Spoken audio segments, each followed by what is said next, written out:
Karena saya hidup cuma buat Tuhan. Saya hidup cuma buat Tuhan. Nah, saya mau bilang gini, kalau Anda mau belajar taat, saya mau tutup. Anda butuh punya iman. Dan bagaimana Anda bisa memiliki iman? Mari belajar bergaul dengan Tuhan. Katakan bergaul dengan Tuhan. Mari kita buka sama-sama dalam Kejadian 22. Di multimedia, bisa lihat sama-sama Kejadian 22. Judul perikopnya, kepercayaan Abraham diuji. Kita baca sama-sama ayat yang pertama. Setelah semuanya itu, Allah mencoba Abraham. Ia berfirman kepadanya, Abraham. Lalu sahutnya, ya Tuhan, firman-Nya, ambillah anakmu yang tunggal itu, yang engkau kasihi, yakni Ishak. Pergilah ke tanah Morea, dan persembahkanlah dia di sana sebagai korban bakaran pada salah satu gunung yang akan kukatakan kepadamu. Ayat ketiga, keesokan harinya, pagi-pagi, bangunlah Abraham. Ia memasang pelanai keledainya, dan manggil 2 orang bujangnya beserta Ishak anaknya. Ia membelah juga kayu untuk korban bakaran itu, lalu berangkatlah ia dan pergi ke tempat yang dikatakan Allah kepadanya. Ayat keempat, ketiga pada hari ketiga Abraham melayangkan pandangnya, kelihatanlah kepadanya tempat itu dari jauh. Kata Abraham kepada kedua bujangnya itu, tinggallah kamu di sini dengan keledai ini, aku beserta anak ini akan pergi ke sana, kami akan sembahyang, sesudah itu kami kembali kepadamu. Lalu Abraham mengambil kayu untuk korban bakaran itu dan memikulnya ke atas bahu Ishak anaknya, sedang di tangannya dibawanya api dan pisau. Demikianlah keduanya berjalan bersama-sama. Lalu berkatalah Ishak kepada Abraham ayahnya, Bapa, sahut Abraham, ya anakku. Bertanyalah ia, di sini sudah ada api dan kayu, tetapi di manakah anak domba untuk korban bakaran itu? Sahut Abraham, Allah yang akan menyediakan anak domba untuk korban bakaran baginya anakku. Demikianlah keduanya berjalan bersama-sama, sampailah mereka ke tempat yang dikatakan Allah kepadanya. Lalu Abraham mendirikan mezbah di situ, disusunnyalah kayu, diikatnya Ishak anaknya itu, dan diletakkannya di mezbah itu di atas kayu api. Sesudah itu Abraham mengulurkan tangannya, lalu mengambil pisau untuk menyembelih anaknya. Tetapi berserulah malaikat Tuhan dari langit kepadanya, Abraham, Abraham, sahutnya, ya Tuhan. Lalu ia berfirman, jangan bunuh anak itu, dan jangan kau apa-apakan dia, sebab telah ku ketahui sekarang bahwa engkau takut akan Allah, dan engkau tidak segan-segan untuk menyerahkan anakmu yang tunggal kepadaku. Lalu Abraham menoleh dan melihat seekor domba jantan di belakangnya, yang tanduknya tersangkut dalam belukar. Abraham mengambil domba itu, lalu mengorbankannya sebagai korban bakaran pengganti anaknya. Sampai situ dulu. Kita harus tahu kronologis kisah ini, bahwa Abraham menunggu janji Tuhan untuk memberikan kepadanya orang anak laki-laki melalui Sarah, istrinya. Itu Abraham harus tunggu 100 tahun. Lama nggak 100 tahun? Ternyata manusia zaman dulu itu umur 100 tahun masih gagah. Masih bisa jalan jauh 3 hari, masih bisa membelah kayu gitu ya, dan masih bisa bikin anak. Haleluya. Saya tanya dokter, laki-laki itu sampai kapan bisa kuat bikin anak? Katanya 1 menit dari liang kubur. Haleluya. Nah, saudara lihat, bisa ngebayangin gak? Ishak adalah anak yang dijanjikan Tuhan kepada Abraham. Dan Ishak adalah anak laki-laki satu-satunya. Hasil doa, pergumulan, perjuangan yang dinantikan berapa lama? 100 tahun, aduh lama banget. Baru umur 100 Abraham dapat Ishak. Dan Tuhan bilang sama Ishak, bawa anakmu, korbankan dia. Kenapa Abraham taat? Kenapa dia gak protes sama Tuhan? Ingat waktu Tuhan ingin membinasakan Sodom dan Gomora, Abraham negosiasi sama Tuhan. Tapi kenapa waktu Tuhan meminta Ishak untuk dikorbankan bagi dia, Abraham taat? Saya percaya, kenapa Abraham kudu bangun pagi-pagi subuh-subuh? Supaya Sarah gak tahu. Bayangkan reaksi Sarah kalau tahu Tuhan meminta Ishak sebagai korban. Kira-kira kayak gimana ibu-ibu? Kagak bisa. Anak gue. Terserah lu mau pakai apa buat korban. Lu korbanin gue aja. Betul gak ibu-ibu? Jangan anak saya. Wah, seorang ibu gitu loh. Saya ingat waktu kecil Axel mau dipukul sama papanya, saya pasang badan. Udah kayak baja hitam. Lu pukul gue aja deh. Ini anak yang dinanti-nanti mau disembelih. Abraham harus taat kepada kehendak Tuhan, perintah Tuhan yang gak masuk akal bagi dia. Sarah pasti nggak setuju, betul? Karena itu Bapak Abraham bangun pagi-pagi. Jalannya mungkin pelan-pelan. Istrinya masih bobo. Dan yang menarik, di zaman itu sedang ada satu aliran yang mempercayai dewa-dewa, yang mengajarkan bahwa kepada dewa-dewa harus dipersembahkan anak-anak mereka, yaitu anak sulung. Di salah satu lembah di dekat Morea, di situ ada penyembahan berhala, di mana anak-anak dibawa disembelih untuk dipersembahkan kepada dewa-dewa. Dan hari ini lembah itu dikatakan lembah anak menangis. Karena di situ banyak anak-anak menangis. Nah, karena ada aliran itu, ketika Tuhan meminta supaya Abraham mengorbankan Ishak, Abraham pikir masuk akal. Kadang-kadang budaya dunia seringkali kita serap. Dan kita berpikir, make sense. Right? Jadi, waktu Abraham diminta mengorbankan Ishak, Abraham taat. Tetapi, bukan karena itu saja, saya ingin bagikan. Kenapa Abraham taat? Karena Abraham mengenal Tuhan. Karena Abraham terbiasa mendengar Tuhan. Abraham percaya kepada janji Tuhan.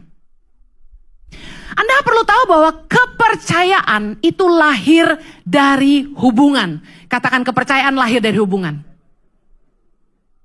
Saya percaya Anda tidak akan sembarangan taat sama. Saya udah promosi, dia lawyer. Wah, bisa dipercaya gitu ya. Sayangnya begitu karena saya terlanjur bilang dia lawyer. Coba Anda tidak kenal dia siapa. Lalu serta-merta Tri bilang gini sama ibu misalnya. Ibu, push up. Ibu mau dengar nggak? Lu siapa? Kalau kita nggak kenal, kita nggak akan taat. Lu siapa perintah-perintah gua, betul? Ketaatan lahir dari hubungan. Hubungan melahirkan kepercayaan. Misalnya gini, Tri bawa pil warna putih dan kasih ibu minum. Ibu minum nggak? Apaan ini? Bener nggak? Lu mau ngeracunin gua? Kepercayaan timbul karena hubungan. Gak mungkin serta-merta kita mau taat disuruh apa aja. Serta-merta kita percaya waktu dijanjiin gini. Kalau ibu minum pil ini, ibu kurus mendadak. Percaya? Gak percaya. Saya itu sangat hati-hati dikasih orang obat. Karena saya alergi obat. Jadi kalau saya nggak tahu itu obat apa, nggak bakal saya minum. Biarpun dia bilang gini, ibu minum obat ini, saya jamin ibu kurus dalam 3 hari. Kamsya. Saya dikasih orang berbagai macam cara untuk diet. Doesn't work. Kenapa? Karena saya doyan makan. Jadi saya nggak akan percaya orang ngomong, meskipun ibu makan terus ibu kurus. No. Tapi saya percaya ketika kita kenal baik seseorang, kita pasti akan percaya sama omongannya. Dan kalau dia suruh kita lakukan apapun, kita taat. Misalnya saya yang berjanji kepada Tri, kalau kamu lakukan ini, saya suruh dilakukan satu, dan kamu berhasil, saya akan kasih kamu 1 juta. Tri percaya karena Tri kenal saya. Tapi kalau Tri nggak kenal saya, bohong nih, nggak bener nih, bener nggak? Kita kan sering dapat SMS tuh, menangkan hadiah. Anda percaya? Yang percaya itu kurang cerdas, ya? Too good to be true. Jadi saya percaya, kenapa Bapak Abraham taat ketika Tuhan bilang serahkan anakmu? Anda nggak kepikiran ya? Bapak Abraham kan bisa aja berpikir gini, ini bukan suara Tuhan, ini suara setan. Karena Tuhanlah yang menjanjikan Ishak bagi saya. Masakan dia memintanya daripada saya? Masakan Tuhan menyuruh saya menyembelih anak yang dijanjikannya? Bisa nggak Abraham begitu kira-kira? Tuhan memberkati Anda dengan sebuah perusahaan.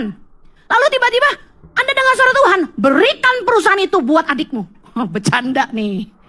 Ini bukan Tuhan, ini setan. Masih kan gitu kan?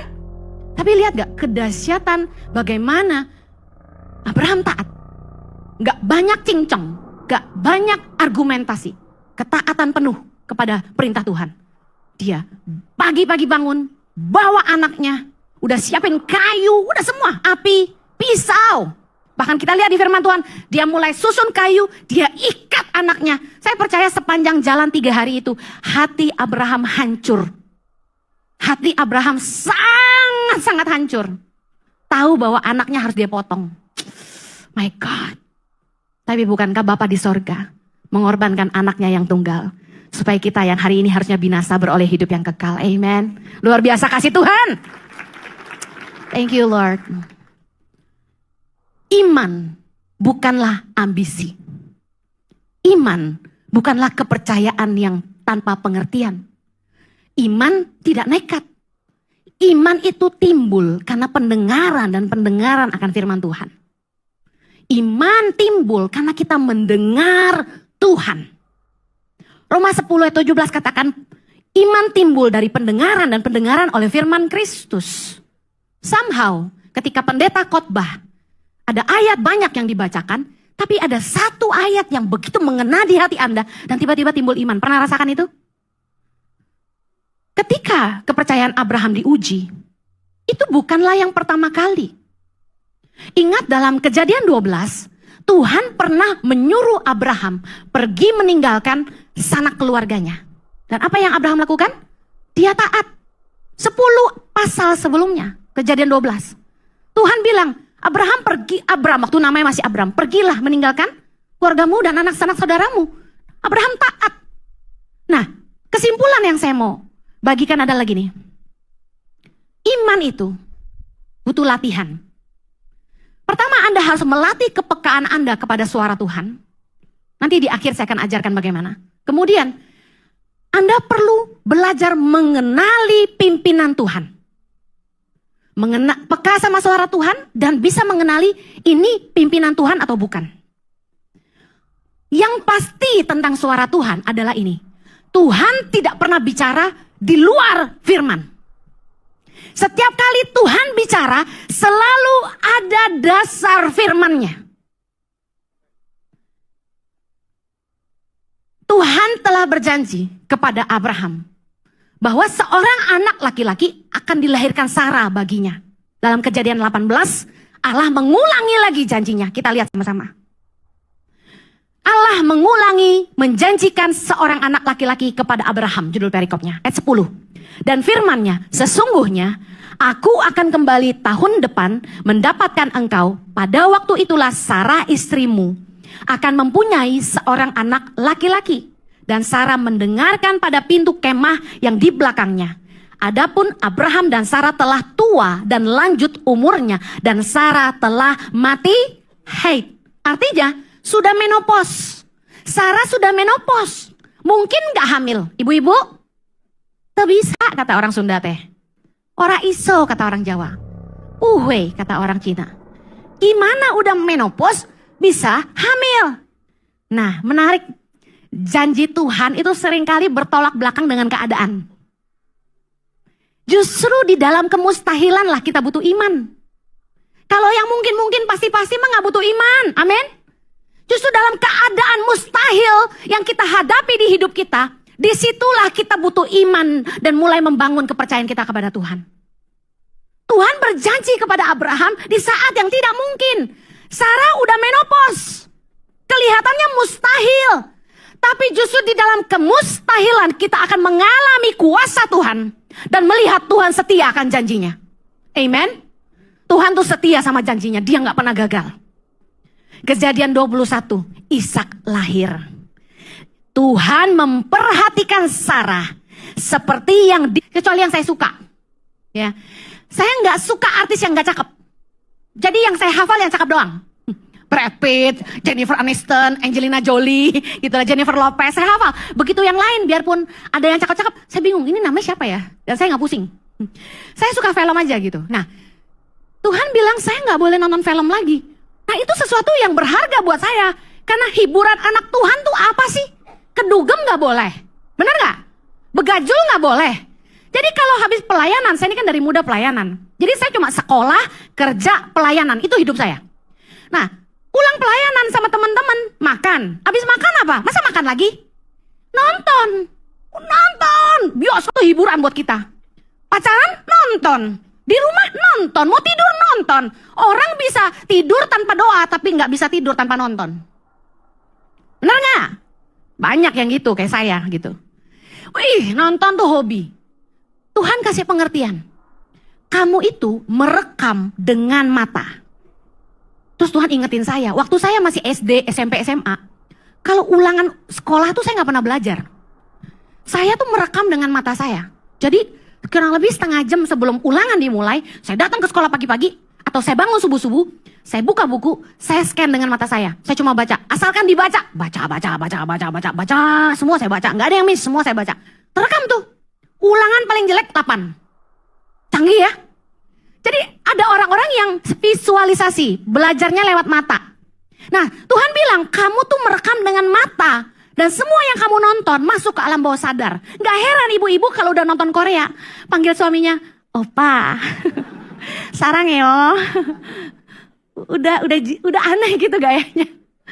Nah, saya kasih tahu, Tuhan menguji saya dari hal kecil. Henny, kamu harus berhenti nonton. Berat gak buat saya waktu itu?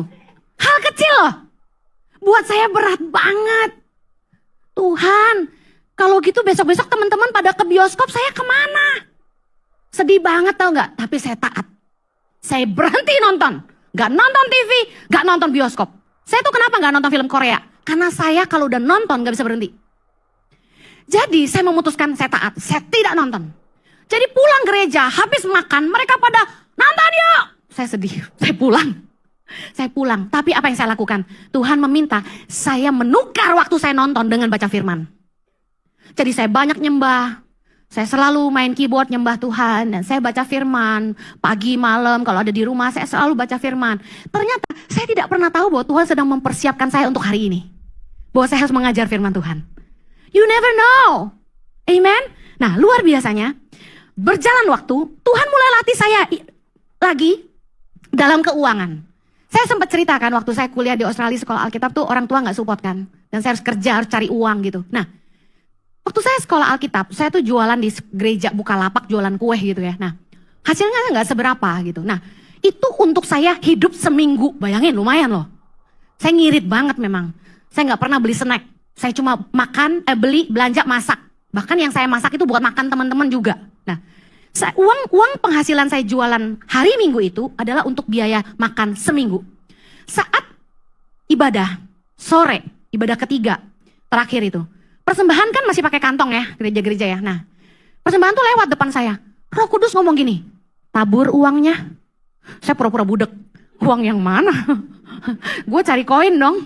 Buka, kan Australia kan ada koin $1, 50 sen, 20 sen, $2. Set, buka koin. Tuhan bilang, yang hasil jualan. Hasil jualan. Tuhan itu buat makan loh seminggu. Tabur, Roh Kudus bilang gitu. Sedih banget, jujur. Gak ada korban tuh yang enak, bener? Meleleh mata saya. Saya tabur, cemplung. Saya udah gak tahu lah seminggu besok makan apa, terserah Tuhan. Saya taat, karena saya tuh cinta banget sama Tuhan. Saya mau mati deh buat Tuhan aja gitu. Saya cemplungin uang ke kontak persembahan. Saya pergi keluar, masih ada sisa dagangan saya. Saya pikir mudah-mudahan laku. Jadi saya masih ada sisa buat hidup gitu. Begitu saya keluar dagang, tiba-tiba ada temen kasih amplop putih. Hen, tadi ada yang ngasih buat lo nih nitip di gue. Oh ya, namanya lagi dagang jadi kan gak konsen. Tapi dagangan sepi sih. Jadi saya buka, saya baca. From Jesus to Henny. Saya pikir, wah ada Jesus. Saya gereja gitu loh. Nah, saya buka amplopnya. Saya kaget. 2 kali lipat dari yang saya tabur buat persembahan. Luar biasa Tuhan kita, amin. Nah, Tuhan itu melatih ketaatan dari hal-hal kecil. Anda jangan menghina, alah uang jualan seminggu dia berapa sih? Anda yang punya 1 M mau gak nabung 100 juta? 10% aja sakit bos. Benar gak? Ini semua. Aduh Tuhan Yesus. Tapi saya belajar taat tuh dari hal-hal kecil. Berhenti gak boleh nonton. Akhirnya saya baru nonton lagi tuh setelah nikah. Saya mau mencoba. Udah boleh belum ya Tuhan? Saya pergi bioskop, saya ukur. Sejahtera gak ya? Damai sejahtera gak ya? Kalau gak damai sejahtera berarti masih gak boleh nih. Ternyata damai-damai aja. Dan ketika saya pulang, saya gak addicted. Saya udah gak kayak dulu lagi. Saya bisa setahun gak nonton. Jadi cuma sesekali nonton. Nah, ketaatan-ketaatan kecil itu menjadi latihan iman bagi saya. Dan saya sadar ketika Tuhan meminta saya meninggalkan Australia dan tinggal di Indonesia untuk menolong orang keluar dari kemiskinan, untuk menyelamatkan generasi di Indonesia, saya bisa taat karena saya terbiasa mendengar Tuhan. Bisa paham? Saya sudah biasa dengar Tuhan bicara. Dan ketika suatu hari saya paksa Tuhan untuk kembali melayani, karena Chloe Zoe waktu lahir itu saya full time mom. Kurang lebih 2 tahun saya meninggalkan pelayanan dan saya cuma ngurus anak. Dan ketika Tuhan meminta saya untuk pergi melayani, pergi memberitakan Injil, saya beratnya minta ampun, tapi saya taat. Saya pernah cerita, pertama kali saya pergi melayani, khotbah pertama kali setelah cuti 2 tahun adalah ke Makassar. Jauh banget. Dan saya nangis di pesawat waktu take off. Saya nangis, berat. Karena berat, gak pernah ninggalin anak.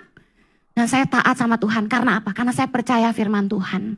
Matius 19 ayat 29 berkata gini. Dan setiap orang yang karena namaku meninggalkan rumahnya, saudaranya laki-laki atau saudaranya perempuan, bapak atau ibunya, anak-anak atau ladangnya, akan menerima kembali 100 kali lipat dan akan memperoleh hidup yang kekal. Saya dapat ayat ini. Masih berani gak mokong? Gak berani. Saya taat. Kemudian Matius 10 ayat 37. Barang siapa mengasihi bapak atau ibunya lebih daripadaku, ia tidak layak bagiku. Dan barang siapa mengasihi anaknya laki-laki atau perempuan lebih daripadaku, ia tidak layak bagiku. Ayat 38, barang siapa tidak memikul salibnya dan mengikut aku, ia tidak layak bagiku. Saya nangis tapi saya taat.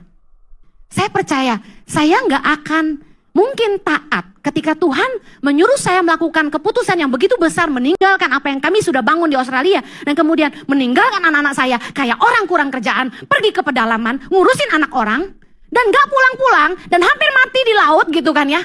Saya pernah di Mentawai 10 hari, zaman dulu aduh pakai getek, gak ada signal handphone, saya gak punya duit. Aduh Bapak Ibu kalau tahu perjuangan saya sama Jojo di awal-awal sedih banget. Dari PK kami itu ke pedalaman, duit saya udah habis. Kenapa? Karena di pedalaman kita harus kasih cash dan nolongin orang kanan kiri buat makan dan sebagainya.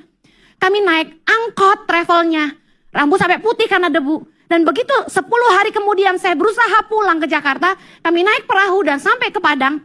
Duit gak ada buat beli tiket pulang Bapak Ibu. Saya masih ingat banget, saya tuangin tas saya kocok-kocok gini, cari duit, keselip-selip, kekumpul cuma 500 ribu. Saya ingat banget, dan harga tiket 600-an. Dan saya bilang, aduh gimana ini, saya gak bisa pulang, uangnya gak cukup. Lesu banget saya waktu itu sama suami saya, dan suami saya tuh berhenti di Padang karena ada undangan khotbah di GBI Padang waktu itu. Akhirnya kita berdua berdoa, Tuhan tolong supaya ini bisa pulang gitu. Akhirnya kami diem aja di bandara. Tiba-tiba ada calo nyamperin kami. Ada yang batal nih tiketnya, ibu mau beli gak? Saya ingat waktu itu Air Asia. Saya bilang saya cuma punya uang 500 ribu. Iya gak apa-apa 500 ribu. Akhirnya saya beli tiket ke Jakarta. Kemudian zaman dulu masih bayar airport tax. Masih ingat gak? Nah udah gak ada duit lagi gimana? Pokoknya tuh waduh saya sampai cari di saku. Wah seru banget. Waktu itu 25 ribu kalau gak salah airport tax. Ketutup lah airport tax 25 ribu. Kemudian saya kan haus. Dan gak ada kartu kredit zaman itu boh. Ya, baru pulang dari Australia kan. Nah di counter airport tax ada Aqua 1,5 liter di meja, masih segel, brand new. Terus saya tanya sama bapaknya, Pak, ini Aqua siapa? Dia bilang nggak tahu, mungkin ada petumpang ketinggalan kali. Saya percaya itu malaikat yang kasih saya. Saya bilang boleh buat saya nggak? Boleh. Saya ambil, saya masuk ke dalam. Zaman dulu mana ada lounge nggak ada, Bo. Saya duduk di kursi, saya nangis, saya sedih banget. Ternyata ikut Tuhan nggak gampang. Udah suruh pulang, ninggalin kekayaan gitu kan ya. Pulang, kerjaan kayak begini gitu kan ya. Ke pedalaman, gak bisa pulang, gak ada signal handphone.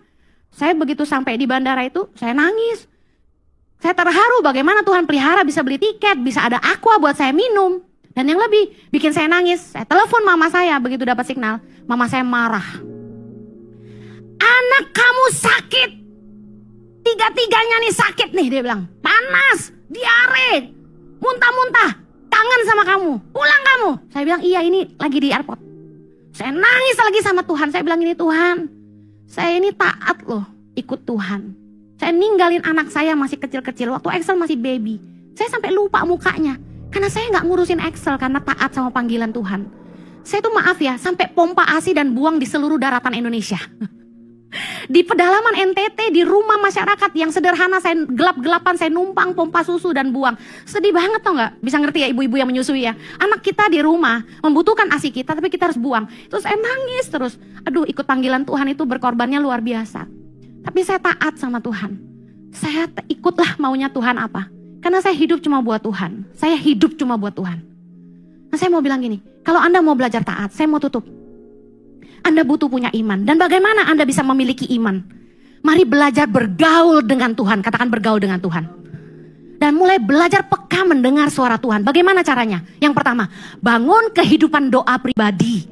Bersekutulah dengan Tuhan. Milikilah waktu-waktu doa pribadi sama Tuhan. Gak perlu lama. Setengah jam aja.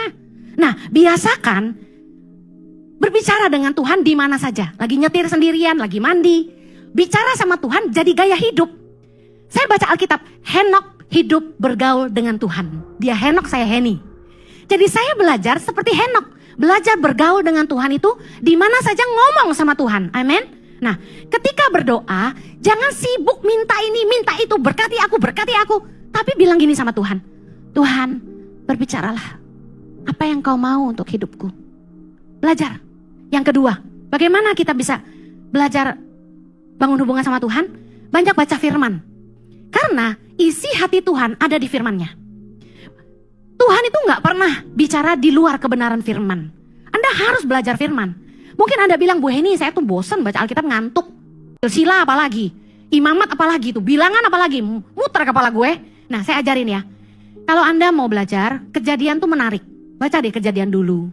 Kalau bisa lanjut Keluaran. Nah, begitu sampai yang mumet-mumet, pindah. Baca Mazmur supaya Anda tahu cara menyembah. Kemudian baca Amsal setiap hari. Amsal itu ada 31 pasal.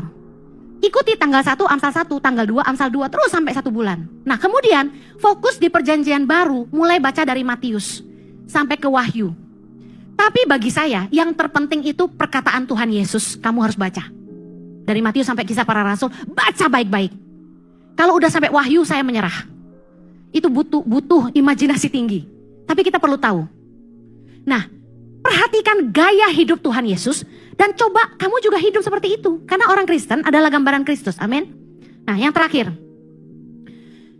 Bagaimana kita mengenali ini kehendak kita, keinginan kita atau kehendak Allah waktu kita dengar suara Tuhan?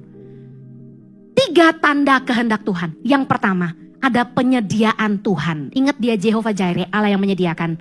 Ingat tadi kisah Abraham, Kejadian 22, ketika Tuhan melarang dia menyembelih Ishak, apa yang terjadi? Abraham menoleh dan ada anak domba jantan. Nah, Tuhan itu kalau suruh kita melakukan sesuatu, pasti dia menyertai dengan penyediaan. When there is vision, there is provision. Di mana ada visi dari Tuhan, di situ ada penyediaan dari Tuhan. Tanda yang kedua, kalau itu kehendak Allah, apa yang kita kerjakan itu jadi berkat buat banyak orang. Nolong hidup orang, bukan merugikan orang. Kalau Tuhan suruh kamu bisnis apa, itu pasti jadi berkat. Yang pertama, buat keluargamu dulu, lalu buat orang banyak. Nah, Matius 13 ayat 31 tentang hal kerajaan sorga seumpama biji sesawi yang diambil dan ditaburkan orang di ladangnya. Biji itu yang paling kecil. Nah, ingat, kalau kita mulai apa-apa jangan langsung mau besar. Mulai dari yang kecil, setia dulu dengan yang kecil. Amin. Orang nafsunya gede. Dengar, belajar dulu dari yang kecil. Kalau itu dari Tuhan, apa yang kamu kerjakan akan berkembang. Dikatakan gini, apabila sudah tumbuh, sesawi itu lebih besar daripada sayuran lain, bahkan menjadi pohon, sehingga burung-burung di udara datang bersarang pada cabang-cabangnya. Wow, karena ketaatan Abraham, segala bangsa mendapat berkat. Amen. Yang terakhir, apa yang menjadi tanda itu kehendak Tuhan? Apa yang kita kerjakan mulai dari kecil berkembang. Matius 13 ayat 33. Dan ia menceritakan perumpamaan ini kepada mereka. Hal kerajaan sorga itu seumpama ragi yang diambil seorang perempuan, diadukkan ke dalam tepung terigu 3 sukat sampai khamir seluruhnya. Ragi itu kalau dipakai cuma sedikit, tapi pengaruhnya berkembang. Kalau itu dari Tuhan, pasti berkembang. Anda kalau sampai harus ngoyo, maksa, jalan ditutup, nabrak, suap, pakai cara-cara kotor, pakai cara-cara jahat, itu bukan kehendak Tuhan. Bapa yang saya kenal adalah Bapa kebenaran, adil. Dia Bapa yang menyediakan. Dia Bapa yang setia dan menyertai. Dan dia Tuhan yang pegang janjinya dalam hidup kita. Amen. Mari miliki iman. Mulai dari mana? Mulai bergaul dengan Tuhan. mulai biasa mendengar Tuhan. Mari mulai taat ketika Tuhan suruh kamu lakukan hal-hal kecil. Bangun kepekaan dengan Tuhan. Saya berdoa agar Anda dimampukan.